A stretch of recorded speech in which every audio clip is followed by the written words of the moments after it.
She ran out of the rain like a small storm trying to outrun the sky, a little girl in a yellow jacket, hair threaded with bright plastic beads that clicked like tiny warnings. She didn't look left or right, only up at the line of idling motorcycles glaring under the diner's neon. And then she said, with a voice that had learned to whisper fear like a second language, "Please, hide me from my dad." Before we begin, if this kind of story speaks to your heart, feel free to share where you're watching from. It's always beautiful to see how far stories like this can travel. Enjoy the story. Chapter 1, Ash and Thunder. You cannot mistake a motorcycle club for anything else when it's gathered. The smell of gasoline and rain, leather and old wood and metallic breath, the way their laughter cuts long. That night, the Ash and Ember MC had parked in a ragged row outside Ruby's diner at the edge of Harlan County, the kind of place that kept coffee on and pancakes hot even at midnight. The neon sign buzzed like a wasp. A freight train murmured somewhere beyond the black trees. Jax saw her first. He was sitting on the low concrete step beneath the diner window, a cigarette tucked behind his ear that he never seemed to actually smoke. He had the kind of face that looked cut from a different era, wide across the brow, nose crooked from an old break, brown eyes that had seen too many of the wrong things and still chose the road anyway. His leather vest had the club patch on the back, a wing half burned, ash trailing. She ran to him like he was an anchor planted in a storm. "Please," she said again, but her voice had collapsed into a seam. Her hands clutched a backpack to her chest the way some children hug teddies. The backpack zipper was torn and a black ribbon dangled from the pull. She was a small black girl, maybe 9, maybe a bruised 10, with deep brown skin that the rain made luminous, and something in her eyes that looked like sleep had not loved her in a long while. The others were already standing, their chairs scraping. Riessa, whose hair was braided tight to her scalp, whose knuckles were wrapped in white tape, stepped forward, palms open like a promise. Tank stood behind Jax, big as a refrigerator and twice as steady, with a hand on the chrome bar of his bike like even the machine would be told how to behave. Doc, older, gray beard, hands always smelling faintly of antiseptic, wiped the coffee off his lip with a thumb that had stitched more wounds than he could count. Moses, quiet and long-limbed, leaned out the diner door without quite leaving the threshold, as if the warm light inside and the wet darkness outside were two cliffs and he was the rope between them. "Who's chasing you?" Jax asked, but softer than the question wanted to be. The rain made a steady sound in the silence that followed. My dad." The girl swallowed so hard it made a clicking sound. "He's coming, please." Doc glanced down the road. Tank tilted his head, listening in that way big men learn to when they live with small things that can shatter. Riessa moved like she was approaching a skittish colt, slow, deliberate steps, shoulders low so she wasn't a wall. "What's your name?" Riessa asked. "Zuri." "That's a good name," Riessa said. "We can help you, Zuri. Come inside, we'll get you dry." "No," Zuri blurted, stepping back so fast the heel of her sneaker skidded on the wet pavement. "No cops, no one he'll see." Jax had been a father once for a while. That particular wind had blown through his life and then blown out, taking more than it gave, like so much. He knew that look in a child, a clock wound too tight, seconds that screamed. He looked down at her backpack because it seemed to be the only thing she trusted to keep, and he put a bend in his voice that made it sound like the low hum of a safe engine. "Okay," he said. "You're with us now. You have my word on that. It is a small thing, words, but sometimes they are planks you can walk across a river on." He ushered her not into the diner but toward the service bay behind it, where Ruby's husband kept a garage for oil changes and the club kept tools they were forever lending and never getting back. The garage smelled like rubber and old rain, like grit and grease and memory. Tank threw the switch, and a single strip of fluorescent blinked awake overhead, humming. Riessa found a blanket in one of the lockers and wrapped it around Zuri's shoulders like a cape. Doc, who could always find a towel in the darkest room, handed her one and turned his back while she pressed it to her hair, each bead clicking like a farewell to a storm.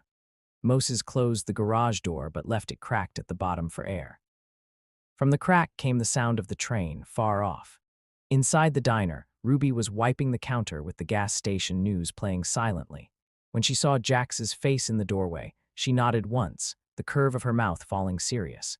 She had watched them pull stray things out of the world before: wounded dogs, broken kids, lost men, and put them back together or at least hold them until the sun came up. She knew the shape of urgency. Get the back booth, she said. You want decaf or leaded? Leaded, Jax said with a look, and a plate of fries flew onto the oilcloth table like an offering to gods who maybe didn't deserve them but took them anyway. Back in the garage, Zuri sat on a stool, feet not touching the concrete floor. She held the backpack like a friend she didn't trust to stay. She had stopped crying because you cannot run and cry and breathe at the same time. But her breath was still catching like a bike that hadn't been warmed enough before you asked it to ride uphill. What happened? Riessa asked. Why'd you run? Zuri looked at their faces. You could see her trying to calibrate trust the way you tune a radio, turning the knob left and right, listening for static and the sudden arrival of a song. He's not, he doesn't, he says he's my dad, but he isn't, she blurted. He's something else, and I have to get this. She held the backpack tighter. I have to make sure this gets to someone who won't sell it. Sell what? Tank asked gently, which was always a surprise coming from a voice that big. Zuri shook her head. I can't say unless I know. The blanket slipped from her shoulders. I can't say unless I know you'll really help me. If you call the cops, he'll know. He knows all of them. There was a pause that was heavier than a pause should be. Jax let it stand. He had learned once that sometimes a bad pause is better than a quick lie. Some of them, Moses said, because truth mattered and also because Zuri's eyes were walking the edge of panic. Some of them are good, some of them aren't. That's true of most things.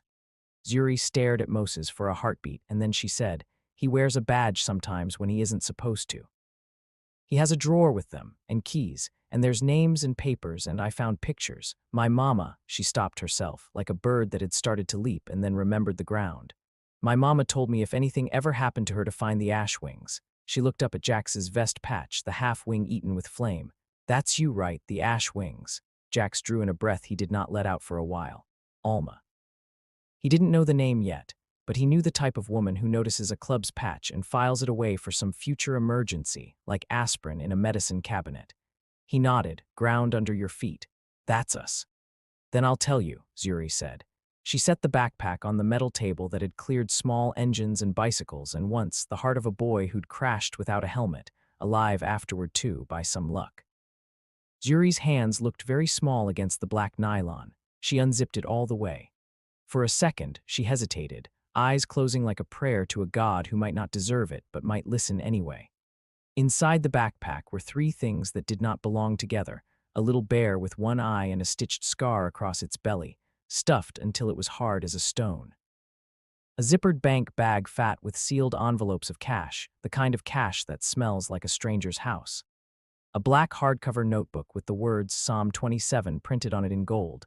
It wasn't the cash that made them go still. Cash can be explained if you want to. It wasn't even the notebook, not yet. It was the bear. Riessa reached instinctively for it, but Zuri lifted a hand, stopping her mid-air. There's something inside, she said. Don't pull the threads. He taught me not to. He taught me about secrets without knowing he did. Tank, who could take apart a carburetor by feel in the dark, picked up the bear as gently as a robin's egg. He pressed the seam. Something hard knocked against the stuffing with a dull click. Doc, Jax said, a single word that was also a sentence. Doc retrieved a suture kit he had tucked away in the garage because life had taught him to. His hands were steady. He slid the blunt tip of a hemostat under the bear's stitches and cut 2-3 loops with a small scissor. He did not pull the threads so they could reclose it later. He opened a tiny space where light could slide like a spy. He reached in with the curved clamp and drew out a small plastic bag, sealed with tape at the top. Inside the bag was a flash drive, a brass keyring with a single numbered key, 38, and a folded piece of paper gone thin with handling. The paper was a note. Riessa unfolded it because she had the softest hands you could ask for, which is a thing you notice when you're bleeding. The handwriting slanted left, as if the words had been in a hurry to lean on something. Zuri, baby, if I am not home when the sun comes up, do exactly this. Take the bear, the notebook, the bag, and run. Find the ash wings at Ruby's. Show them the key. You remember which one. Do not stop for anyone who smiles. If you see him, run faster. If I'm wrong and I'm home, rip this up and tell me how brave you were for getting ready. I love you, Mama. There are some words that feel like a wet hand on a fevered forehead. This was not that. This was a letter that had made its body into a bridge for a child to walk over a river of fire. Zuri swallowed again. Her fingers were in fists against her knees, white crescents in her nails. She was gone when the sun came up, she said. I waited. I put cereal on the counter so it looked like I had breakfast. I left. I didn't take the bus because he knows the driver. I walked. I didn't step on the cracks like the rhyme says because I used to love them and I don't anymore. What about the notebook? Moses asked, waking his laptop as if he could build a ship out of ones and zeros as well. It took them a minute to understand what they were looking at in that little black book, because the front page had a verse on it. The Lord is my light and my salvation. Then, beneath the fold, columns of numbers written in a neat hand, codes that looked like verses if you squinted but resolved into amounts if you didn't. Initials, dates, locations. Each line ended with a single letter, M, F, and sometimes K. An index, a ledger that wore church clothes. This is a record, Moses said softly. Those letters, male, female, kid. Zuri made a small sound like a bird hitting glass. Riessa set the notebook down as if it might burn the table. It was not the heat of the words, it was the heat of the names written in small blocks of graphite under headings headed with God. It smelled like something had been walking under the church that nobody wanted to talk about. Tank ran a hand over his head, his palm coming away with a sheen of rain that had lingered even in the garage. Jack stared at the key in the plastic bag. Storage, he said. Unit 38, probably at Gray's lockup down on Ridgeroar. They number those with no imagination. Please don't go there alone, Zuri said, as if they had already stood to go. He has cameras at the big ones. He told me. He didn't know he told me, but he told me. Jax nodded. We won't go stupid. Define stupid, Tank muttered. Jax did not smile. How does he come by a badge? Doc asked the room, but really Zuri. You said he has a drawer. Zuri's mouth tightened like a door shutting. He's not my dad, she said again, as if it were a spell. My mom said to say it until it was true in people's ears. He's my stepdad, but then he made me sign papers at the courthouse when I was 8. He told me to write my name on the line, and I did because 8-year-olds think lines are for names. He does security for the church and for the county sometimes, and for anyone who pays in cash.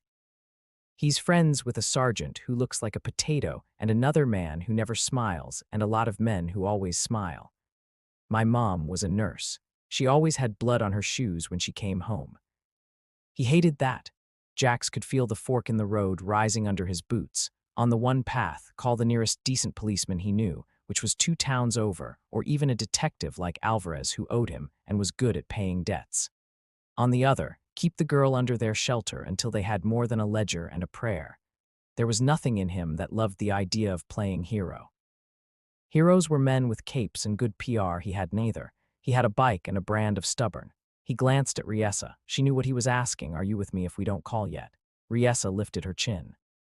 Zuri, she said. I'm Riessa. That's Tank, the old crank's Doc. The quiet one is Moses. The one who makes decisions and then pretends he didn't is Jax. If you stay with us, we're going to do what your mama asked. We're going to be smart. We're going to use the key when it's safe, and we're going to keep you so safe he chokes on it.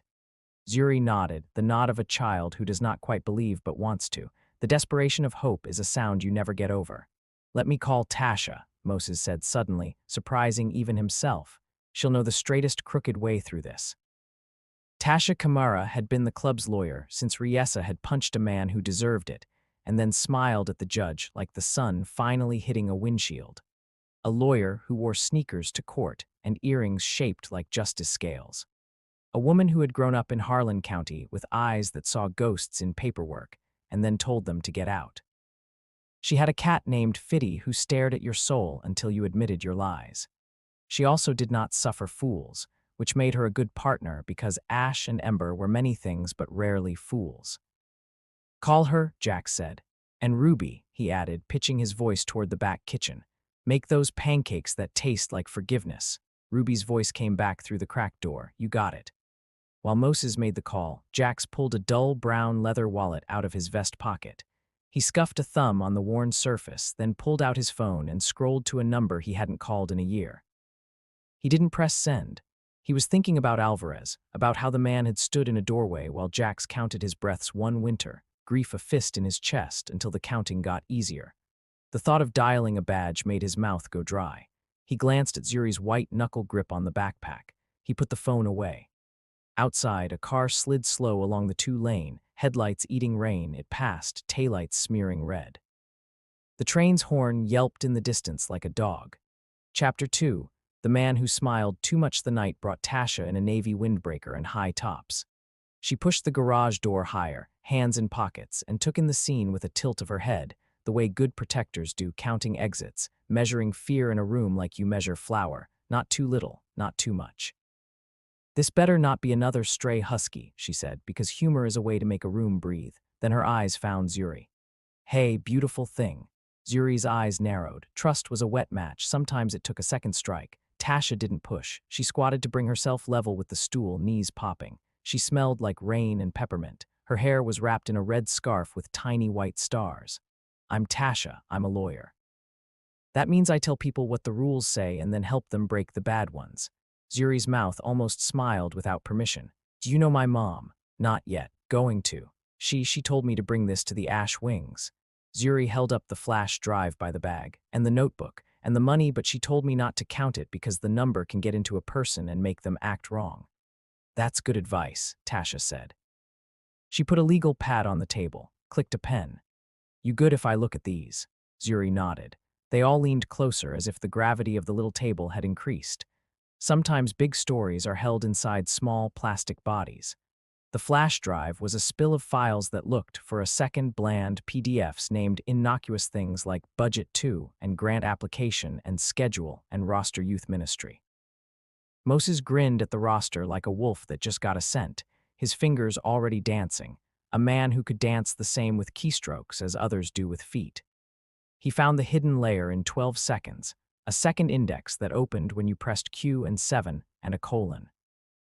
Underneath, a list of numbers mapped to the names in the ledger, bank transfers out of accounts labeled as benevolences and love offerings into LLCs with names like Safe Harbor Solutions and L&P Security. There were still pictures, 2 screenshots from video calls, receipts, scanned IDs, nothing bloody. The horror here was paperwork neat as a pantry. Tasha let out a low whistle. "He's bold, using the church like a laundromat." "He's not even a pastor," Zuri whispered. "He's a helper with keys. He always has keys." "We're going to take those keys away," Riessa said with a calm voice that sounded like the underside of thunder. "Not tonight," Tasha countered, steady. "Tonight we're going to make copies, and then we're going to do 2 things at once. Get Zuri somewhere he can't reach, and get this to someone who can hold it without spilling. Jax, I know you hate it, but Alvarez is the right call. He'll meet us at the county line. He has jurisdiction up to Big Sandy if he wants it, and he hates Greer." "Greer," Jax said, turning the name in his mouth like a coin you don't trust. "Lyle Greer," Tasha replied, eyes on the flash drive. "Thinks he's a prince because he shakes hands with the sheriff and leads security at New Morning Tabernacle. He ever call himself your dad, Zuri?" Zuri looked off to the side. "He called himself different things depending on who was listening. Daddy when my mom was around, Lyle if someone he liked was.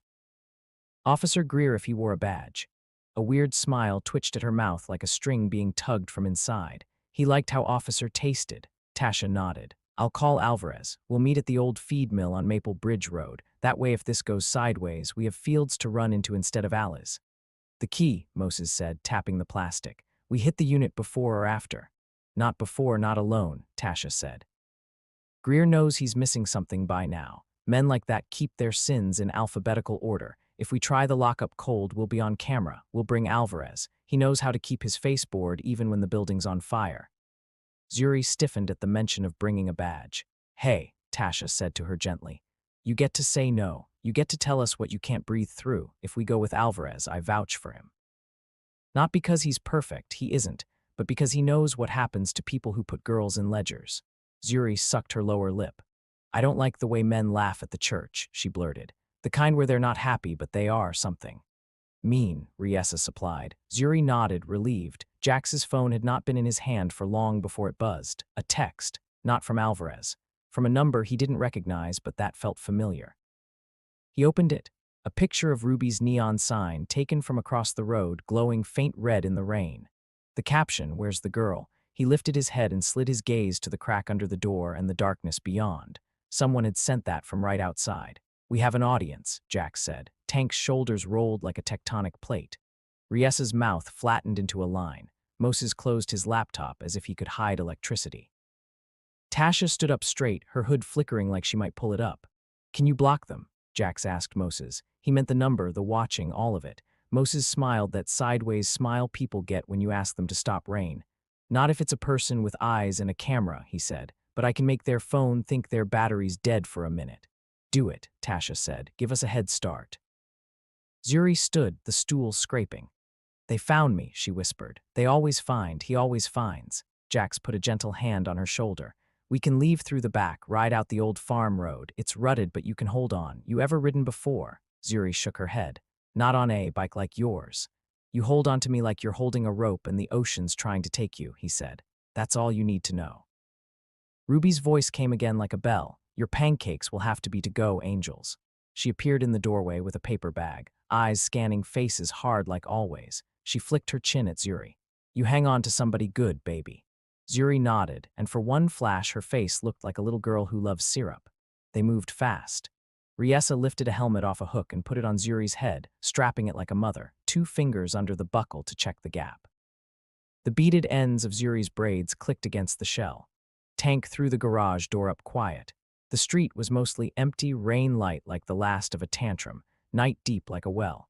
Jax swung his leg over the bike and then turned to scoop Zuri onto the seat behind him. She made a small sound like a held breath that finally decides to leave.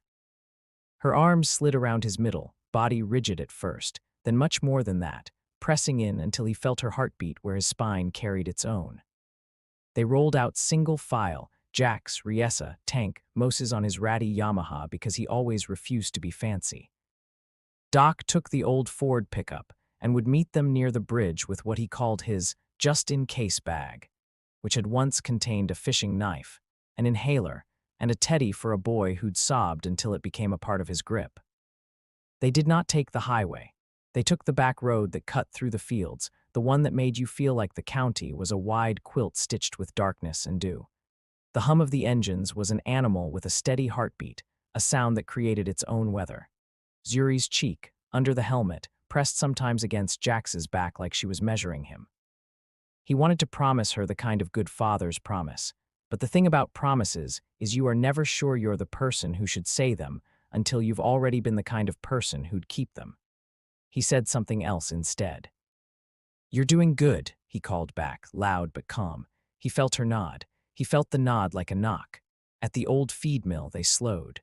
The building rose out of the field like an old ship run aground, windows ragged, no longer housing the long story of grain. Alvarez, Detective Luis Alvarez, leaned against an unremarkable sedan like a man who'd practiced blending in for a decade and gotten bored with it. He was younger than Jax, with a paper cup of gas station coffee steaming in his hand. His tie was loosened, and his hair looked like it had started out cooperative that morning and then given up. When they rolled up, he raised the cup like a toast. You bring me Christmas, he said. Then he saw Zuri's eyes under the helmet, and the smile that wasn't a smile left his mouth. We bring you a storm, Tasha said, exiting the truck with a wave of her folder. Lyle Greer and the Church of Good Optics. Alvarez's jaw clicked once. I've been waiting for someone to crack that particular egg. Zuri shrank behind Jax slightly. Alvarez noticed. He set his coffee on the hood and crouched a little like a man about to talk to a skittish bird. He didn't look at her directly at first. He looked at the gravel, at the rain, and then at her helmet. Hey, he said. I'm Luis. I'm a detective, which means I ask annoying questions and then apologize for them, and then ask one more. Since I see the helmet doesn't match the rest of your outfit, I'm going to make a wild guess you didn't plan on a night drive. Zuri's mouth twitched. It messes up my beads. It does, he conceded gravely. He tilted his head. You get to decide if I'm allowed to be here. If you say no, I get back in the boring car and go home and watch terrible television and hate myself for the rest of the week. Zuri weighed him the way you do when the person on the other side of your survival is being charming on purpose. Do you know a sergeant who looks like a potato? She asked suddenly. Alvarez blinked. Sergeant Dugan. He pinched the bridge of his nose. God, yes, I know that potato. Zuri relaxed by degrees. Okay, she said. You can be here. Moses handed Alvarez a copy of the flash drive and then the notebook, which Alvarez flipped through with sharp eyes, not letting the bile show except in the way his knuckles went white once. Jesus, he said, and by that I mean not Jesus. They talked strategy. It wasn't complicated. Alvarez would go with Tasha and Jax and Zuri to Gray's lock-up. He would be the bored cop glancing at his texts, while the others pretended to be weekend storage thieves. Riessa and Tank would ride the perimeter to spot tails. Doc would play decoy with Ruby's truck. headed to the opposite end of town slow enough to make any watchers commit. Crow, Moses asked, meaning one of the club who liked to show up late and make everything a joke. Texted me he's 2 exits away, Riessa said. We don't wait. But Crow arrived anyway, swinging his old victory bike into the lot like he'd been born to turn too fast, helmet visor up, grin sharp. He slapped Alvarez's back like he knew him. Alvarez stiffened not because of the slap, but because Crow's eyes flicked too quickly, like he was reading the room for weaknesses and reporting to an imaginary someone. Jax felt a pebble roll in his stomach, the kind that precedes a slide. You always bring kids to our little parties, Crow said, whistling approvingly at Zuri's jacket. Damn, boss, didn't know we were running a daycare. Watch your mouth, Riessa said, and Crow's grin broke like a fake. We going? Crow asked, making a show of eagerness that tried to mask its aim. I can take lead. No, Jax said. You follow Tank. Crow's eyes flashed irritation, but he pushed his visor down with a flourish and revved the engine like a horse shaking its mane. The trip to Gray's lockup felt like walking into a theater when you weren't sure if the play was a comedy or a tragedy. Only the stagehands were looking at you funny. The storage place had 8-foot chain link and bulbs that hummed like old fluorescent angels. The clerk at the counter had a radio crackling and a facial expression that translated to one thing: bored. Alvarez flashed a badge like a lazy son, and the clerk yawned internally and waved them through with the authority of a man making $12 an hour to not see things. They rolled past row after row of metal doors with numbers stenciled on them in blue. When Tasha slid the brass key into the lock of Unit 38, Zuri's hand found Jax's instinctively, then released as if it had made a mistake and wasn't allowed. Ready? Tasha asked. Zuri nodded. The door rolled up like a tired barn. Inside was a refrigerator, not a normal one. A stainless steel body with a lock on the outside, its cord coiled on top like a snake. The smell that came out of the unit was cold and chemical. The hairs on the back of Jax's neck lifted because in his life, locked fridges had never contained good things. There's an electrical point, Moses said, pointing with 2 fingers. He's plugged it in before, probably last night. Alvarez's mouth tightened. He put on gloves like a man about to open someone else's secrets. He undid the lock. Tasha took Zuri's hand so gently you almost didn't notice. She would not let the little girl see if it was horror. Alvarez opened the door. Inside were neatly stacked folders and a plastic cooler like a picnic might have, the kind with a white lid and a red bottom, no wet, no gore, the iced gel packs sweating faintly. He exhaled, not a good exhale, but not the worst. He opened a folder, photocopies of birth certificates and social security cards, names that matched initials in the ledger, foster applications with only the top halves filled in. Pictures of children in school photos with their eyes covered by post-it notes with numbers written on them. A calendar pinned to the inside wall with dates circled in pink. Oh my God, Tasha said softly, her lawyer voice breaking in half. The cooler held cash, bands of it, all in hundreds. More cash than Tasha had ever seen in one place that wasn't a bank or a movie. In the corner of the fridge was a box with a yellow sticky that said Deposit, Sunday. And on the fridge's shelf was a little bronze coin with the words "No one rides for free" etched into it, which made Alvarez's eyebrows hike. Someone was paying someone else their due. Zuri's face turned a color that made Jax remember the time he had come out of a lake gasping. That's from my mom's laundry bag, she whispered, pointing at one of the folders. She kept things there so he wouldn't look. He didn't think laundry was a place. You did, Alvarez said, almost to himself. There was a sound behind them then, small, the clink of a metal shoe tapping concrete. They all turned. Crow stood in the mouth of the unit, visor up, grin away. Behind him, sliding between the rows like quiet teeth, 2 men with for-hire eyes and cheap boots. And behind them, taking a long, deep breath like a man who had expected a problem and was happy to meet it, Lyle Greer himself, wearing a jacket with a sheriff's patch that did not answer to his name and a pistol holstered where you could see it. Greer was in his early 40s, hair parted with the same care he took with everything he wanted to shine, jaw tight enough to crack ice. He had the kind of smile that looked like it had been practiced at bathroom mirrors until it could make old ladies hand over cookies and the county hand over contracts. He scanned the unit, the fridge, Alvarez, Jax, and then his eyes landed on Zuri, and something in him flicked like the moment a snake decides if it's hungry or bored. There you are, he said, and the thing he put in his voice was neither father nor not. It was ownership. I told you not to run. She told me, Zuri said, stepping back into Tasha so fast she couldn't help but pull her in. My mama told me to run. She's not your mama anymore, he said, smiling the way wolves don't. She signed papers. She's not here, Zuri said, and in that simple sentence was a scream. Alvarez shifted his stance like the ground had moved. Mr. Greer, he said lazily, as if they were discussing a permit, why don't you come with me and we'll chat about this nice fridge? Greer looked at Alvarez the way men look at snakes they've seen in the grass, the part of their brain that knows to step back warring with the part that wants to stomp. He spread his hands to show he was being reasonable. The men behind him were the kind of reasonable that bleeds in other people. Detective, is it? Greer said. I think we got ourselves a misunderstanding. That storage unit is in my name. I got receipts. You got counterfeit badges in your drawers, Tasha said, tired of the talk. And a ledger that reads like a menu at a terrible restaurant. Greer's eyes flicked to her. And you got a loud mouth. Thank you, Tasha said, hand to her heart. Crow, blessed idiot, chose that moment to make his move. He grabbed for Zuri like she was a bag left on a seat on a bus.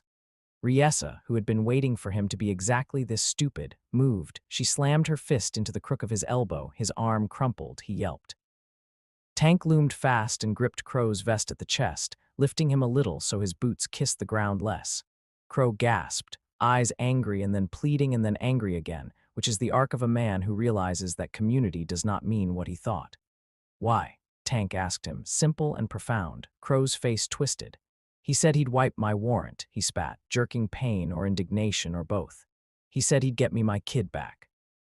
Men like this don't give you your kid back, Tasha said, voice low. They give you a leash. Greer sighed dramatically. This is all very inspiring. I'd love to sit around and listen to the speeches, but I have places to be. Hand me the girl and the pretty little notebook and I'll pretend this was a funny coincidence. Moses snorted. Jax, whose tongue often took a backseat to his hands, stepped forward. No, he said, and it sounded like a gate shutting. When violence lives in the room like a heavy dog you've been pretending is not there, the moment it stands up and shakes itself is always both surprising and not. Greer's men reached under their jackets. Alvarez moved faster than Jax would have guessed a man with a boring car could. He hit the first one's wrist with the butt of his own. The gun clattered. A fist went in the second's stomach. The air left him. Riessa headbutted Crow, heels planted. Crow's nose made a dull noise. He howled. Tank shoved him into the side of the unit hard enough that the metal rang. Greer's hand went to his pistol. Jax had the kind of hands that had done things other men's hands hadn't. He didn't grab for a gun. He grabbed the fridge door and wrenched it, the edge slamming into Greer's wrist. The pistol skipped across the concrete like a bad stone on water. Zuri felt Tasha's arm tighten around her and ducked down like a bird remembers to tuck its head in a storm. Stop it, she said, surprising herself, surprising the blood in her own mouth, surprising the idea of herself. The syllable was thin and sharp as glass. Everything paused. Greer's eyes cut to her. In that second, she stepped forward. Not far, not enough to get herself grabbed. Enough to put her fear in the light. You can't have me, she said. You can't have Mama again. You can't have any of those kids. I took the names. We're going to tell. Jax, who had not moved since the fridge had met Greer's wrist, felt it like a church bell inside his chest. Alvarez took advantage of the pause to put a wrist strap on the first thug. The second wheezed like a broken accordion. Greer measured odds. He had men, but he had underestimated the weather. He weighed the fact that Tasha had her phone in her hand and was streaming live, not to a faceless internet, but to a secure cloud waiting at a prosecutor's office that would open with one text from her. He saw the club members like points on a map he had misdrawn. He stepped back. He smiled, the practiced one, the smile you put on when you are retreating and don't want anyone to see your spine. This isn't over, he said, because villains say things like that when their scripts go wrong. It never is, Tasha said, which is why we're tired. Greer backed away, a dancer stumbling out of time. Crow, nursing his nose, eyed Jax and then Greer and then, confused, his own boots like they might tell him where he belonged. The thugs, under Alvarez's quick bracelets, were not in a mood to be heroes. Greer, having lost the posture of a man in charge, found the posture of a man who would get even and skittered out between rows until he was swallowed by the humming lights. Alvarez straightened slowly. He took a breath, then did what men like him sometimes do when they're trying to keep a system honest. He pulled out his phone and makes a call that never gets made in different stories. "This is Alvarez," he said, putting a hold on a storage unit at Gray's. "Unit 38, and I need a warrant for a church safe by morning."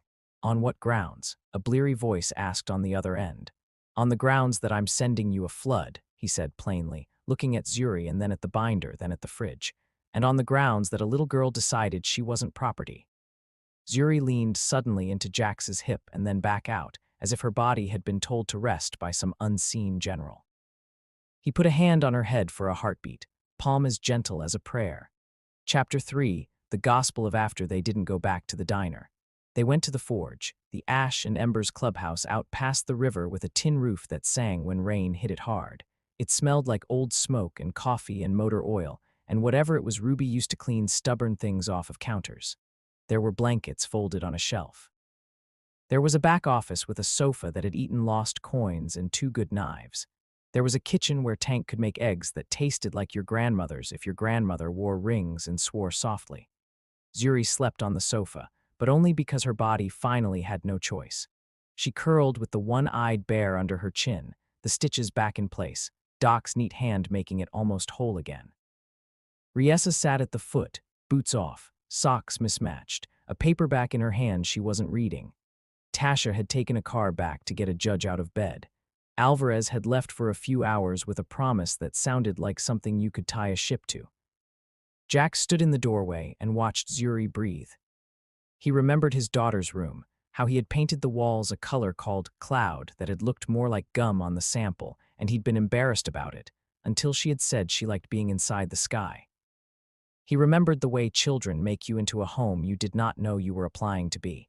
He remembered the day the sky fell, and how he had ridden for 3 days after that, because if you don't know where to put your grief, sometimes you put it down the road like a marathon.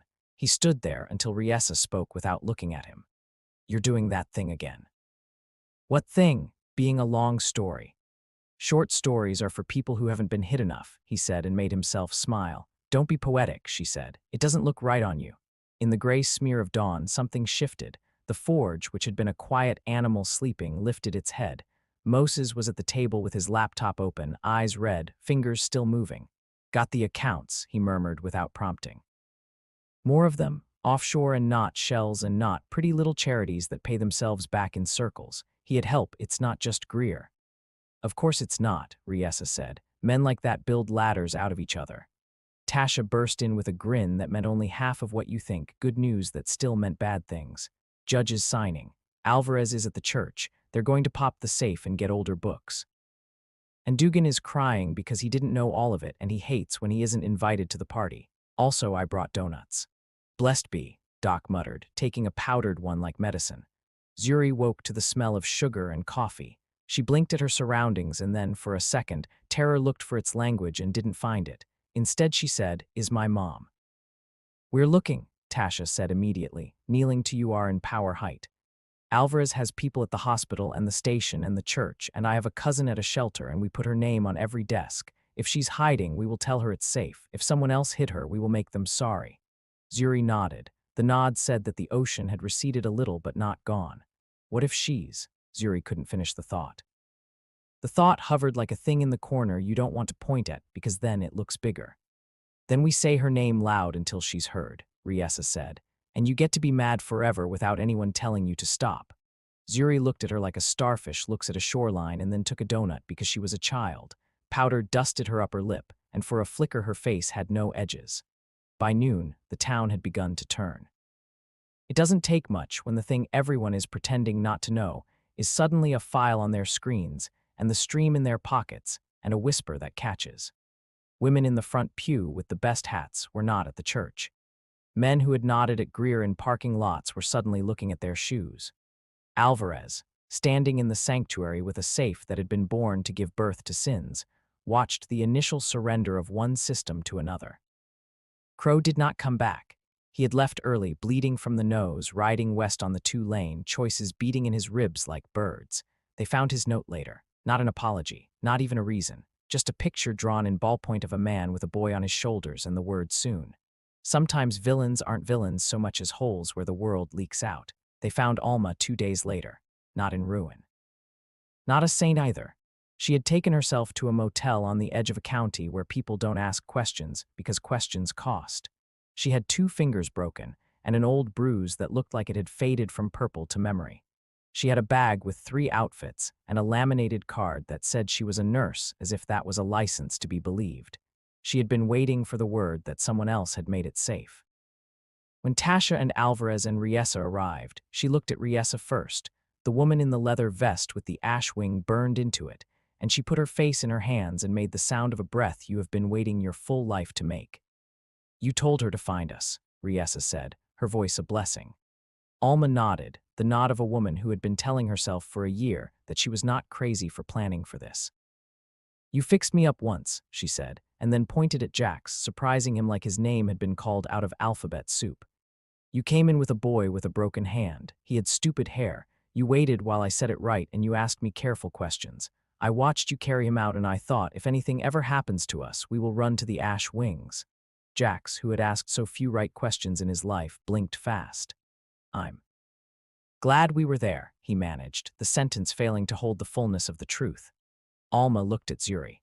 "There are reunions and then there are reunions. This one was not the movies. It was quieter. It was a low moan of recognition. It was Zuri stepping into her mother's arms as if into a doorway she'd been pressing against, finally opening. It was Alma smelling her hair and counting her beads, and saying, "I'm sorry," like a pulse, and Zuri shaking her head, because there were no apologies here that could carry the weight. They had to break them apart, because paperwork needed signatures and pain needed names, and the hospital needed to look at Alma's fingers. Tasha did what Tasha does. She made a net. She called a judge and got a temporary emergency order for custody. She called a social worker she trusted, not another mouth of the system, but a person with coffee breath and sneakers, and she wrote in big letters across a page, "Zuri does not leave with anyone not named here." She underlined it twice. Greer went down hard and then messy.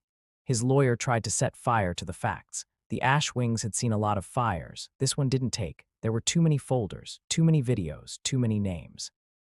Alvarez stood in front of a microphone and said, simply, that the county had work to do. That the comforting stories we tell about ourselves were sometimes used to hide the ones we don't want to see. He did not say his favorite potato had turned out to be attached to a man. You could see it in his face anyway.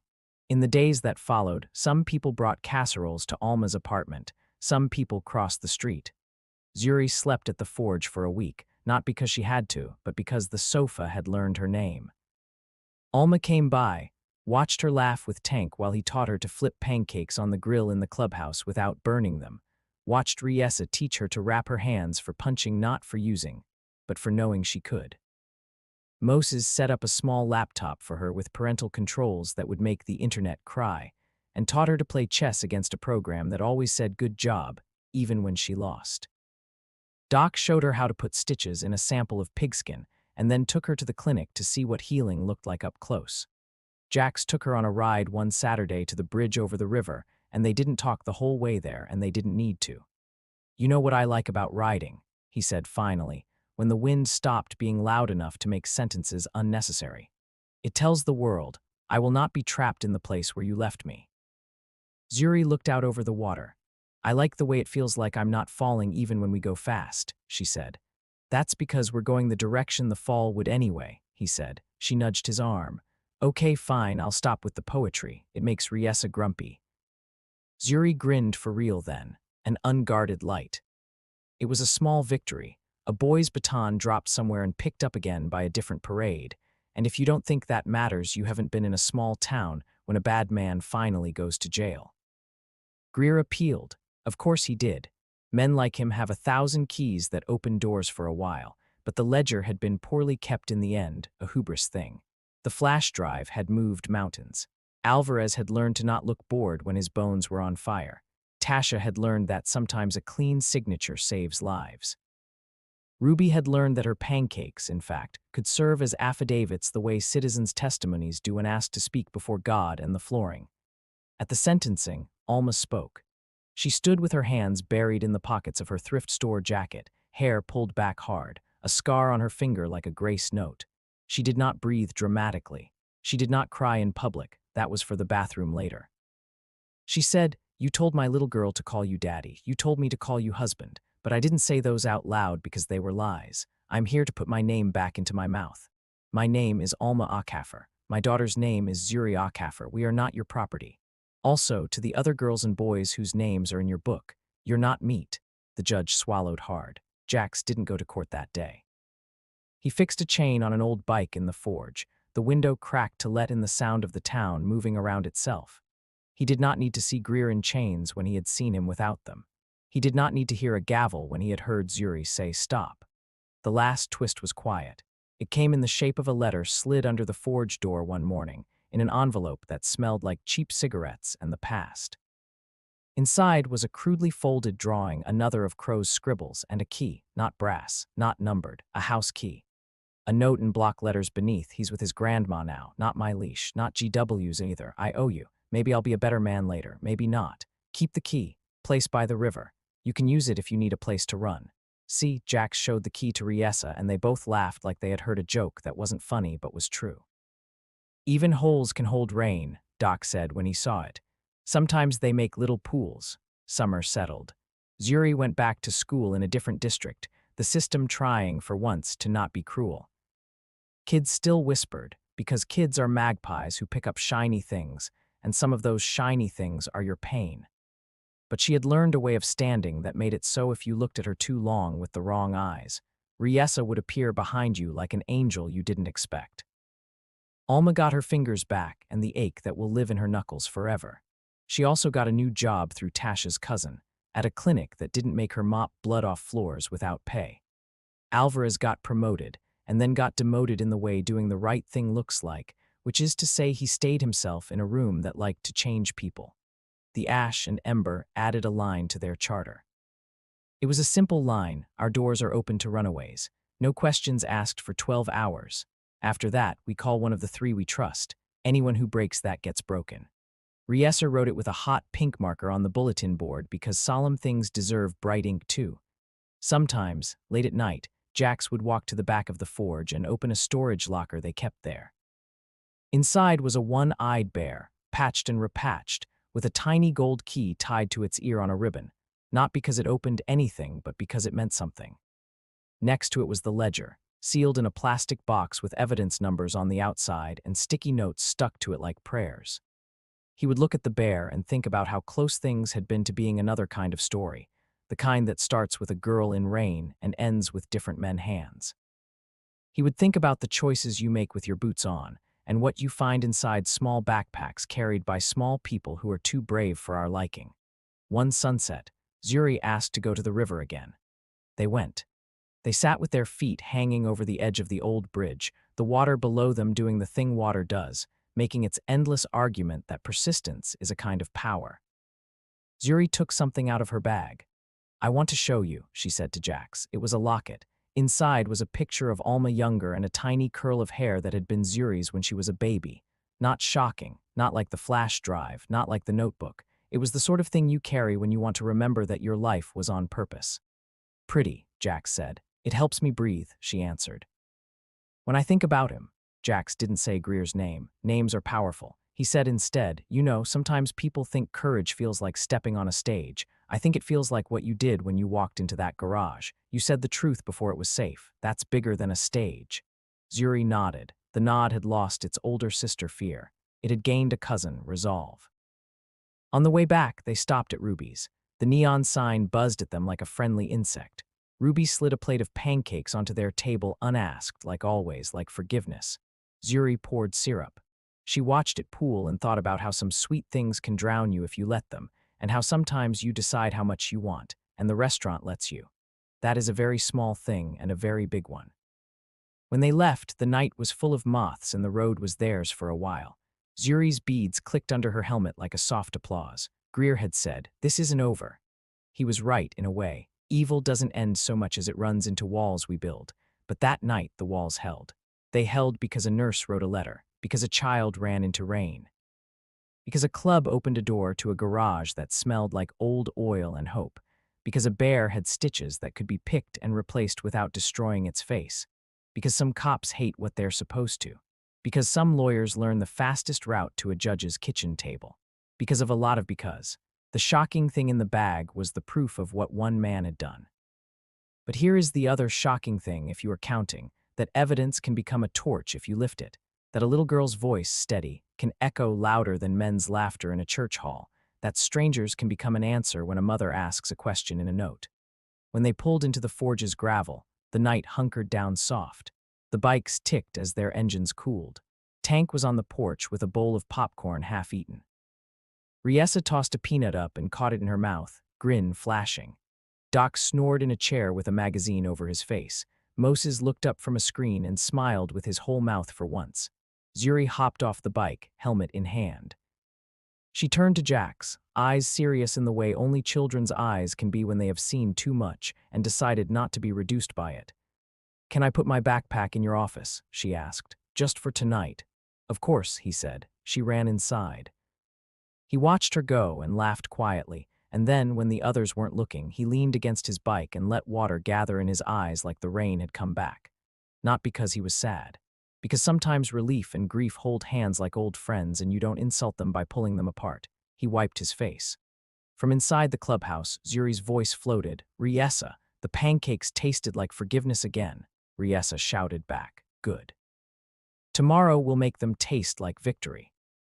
And then, because they were who they were, because the world keeps on, because the past does not get to be the last thing, they started planning a charity ride for the shelter down on 3rd. They called it the Angel's Run, because even bikers can be corny, and because sometimes it's good to remind your town that its angels wear leather and carry socket wrenches and ride into rain when a child says please. Remember this, the girl did not save the club. The club did not save the girl. They all saved the thing between them that makes a place worth living. And if you ever find yourself next to a diner on the edge of a county in the rain and you hear the slap of small shoes and the sentence, "Please hide me," you will know what to do. You will open your door, you will sew the bear again. You will find what's in the bag and you will be shocked and you will be angry, and then you will turn that into motion. You will, in short, be the kind of person whose name someone can put in a letter and tell their child, "Go find them. They're the ash wings. They'll know." And if you listen, you can still hear the beads click when she runs, but less often now, because the road isn't always running. Sometimes it's just going forward.